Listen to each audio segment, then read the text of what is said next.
Is it better than the $7 tacos we bought at the Oh my gosh, yeah. roadside place?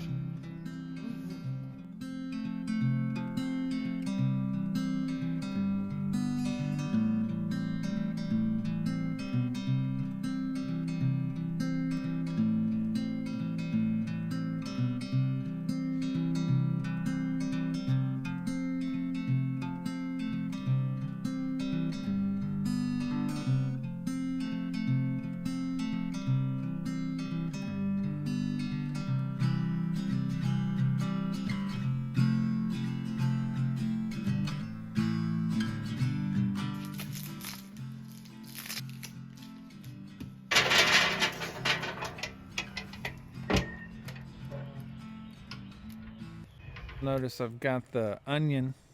Learned that a long time ago. You basically put an onion inside the grill cleaner and scrape it back and forth. The juices from the onion help clean the grates, and then when you're done, you just throw that onion into the firebox, and then when you put your meat on, and that way in the very beginning you get some kind of onion flavored smoke on the meat. We got a chuck roast we're going to do today. We're going to tacos. So I'm getting the Texas Original fired up. This is not your typical Texas Original Pit. I think the addition of the smoke collector and the stack has made a tremendous amount of difference. Alright, so there's our chuck, and the rub that we used was Chupacabra's Brisket Magic. It's a little bit of a pepper forward rub. You'll notice that on this end we got a little bit more fat. It's a little thinner on this end, so we're going to put this end going towards the fire.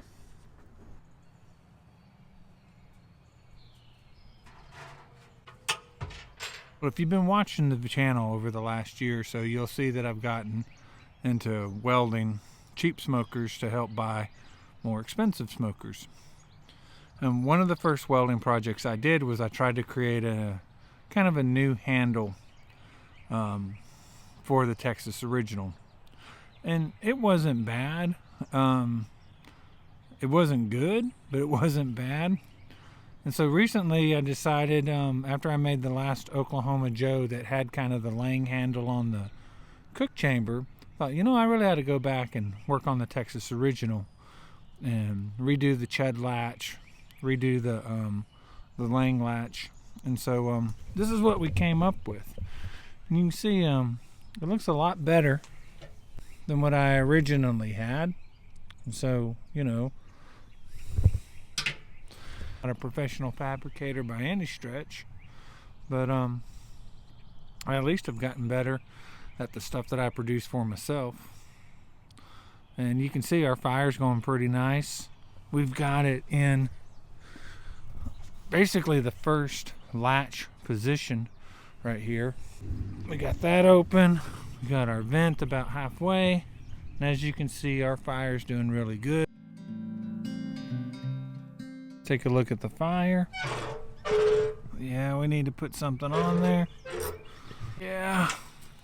There's our onion. Smelling good, by the way. My neighbor just came out and said, "Man, that is smelling good." Tell you what, you do the onion trick, everybody and their brother will want to know what you're cooking. This will take off for us. Just give it a minute. And there we go. A little of the crackle of a fire. I'm going to leave it right there in second latch position. All right, let's take a look. It's been about 3 hours. And yeah, definitely starting to get some color. See right there. See on the water pans, we're about down halfway. Yep, let's give it a spritz.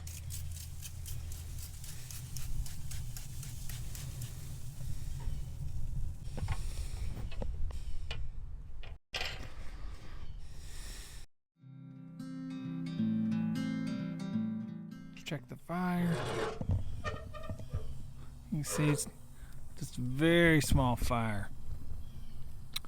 I'm not one to run some giant Aaron Franklin sized logs. I want a very controlled fire, clean burning. You can see my splits right here. You know, that's a good size split, preheated.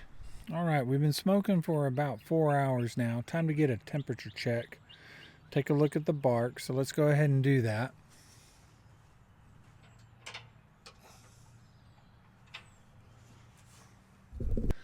What I did earlier is I flipped it over. That way this was on the bottom, but I wanted the top to get crispy just like the bottom. That way you get that kind of crispy bark. Let's go ahead and get a temperature reading.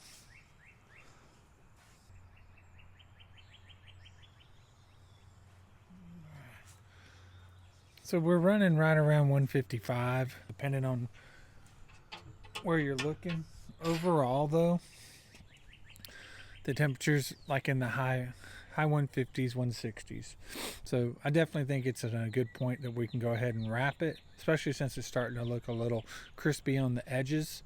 So we're gonna go ahead and go towards the wrap at this point.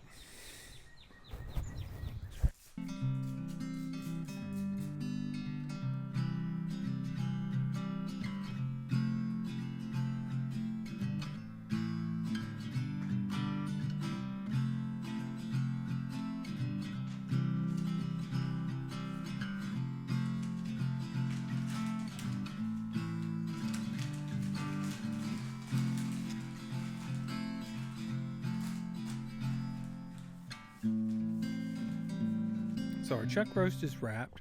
Time to put it back on the smoker. So let's go ahead and put this back on. Right there. We're gonna leave it there for a while and we'll come back in probably 2-3 hours. Kind of do a temperature test on it. But I think it's still probably got at least another 4 hours of being in the wrap.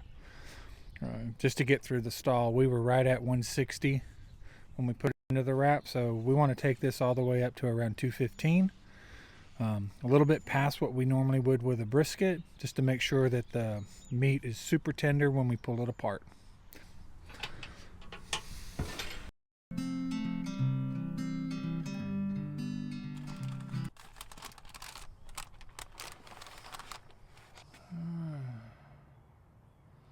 $207, $206, $205. Let's see, $209. Yep, I think this one's tender enough. I'm gonna go ahead and pull it. We're gonna let it rest.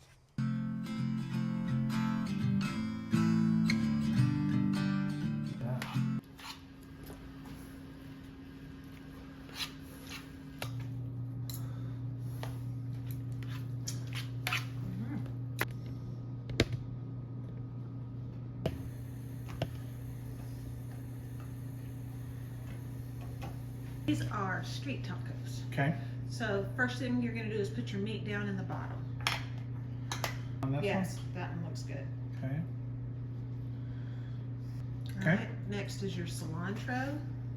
Okay.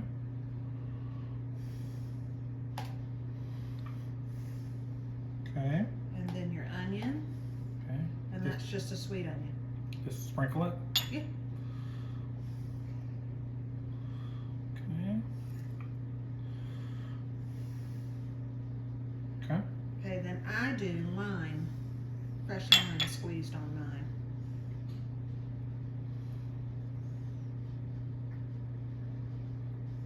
So it all depends on how much lime you like. Okay. And then cajita cheese. I like lots.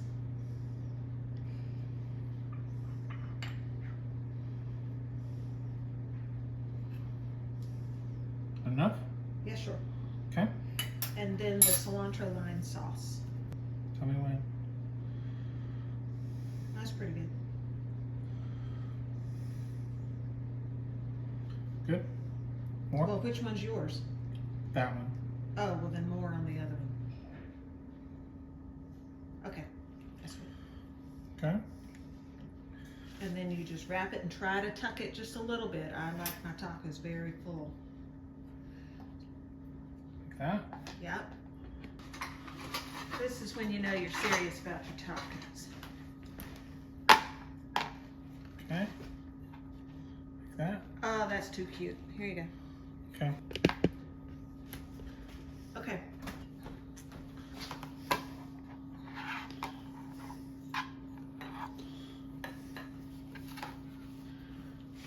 That's fantastic. I love doing these chuck roasts. And there you have it, everybody. Street tacos made from a chuck roast. Mm-hmm. Y'all have a good one.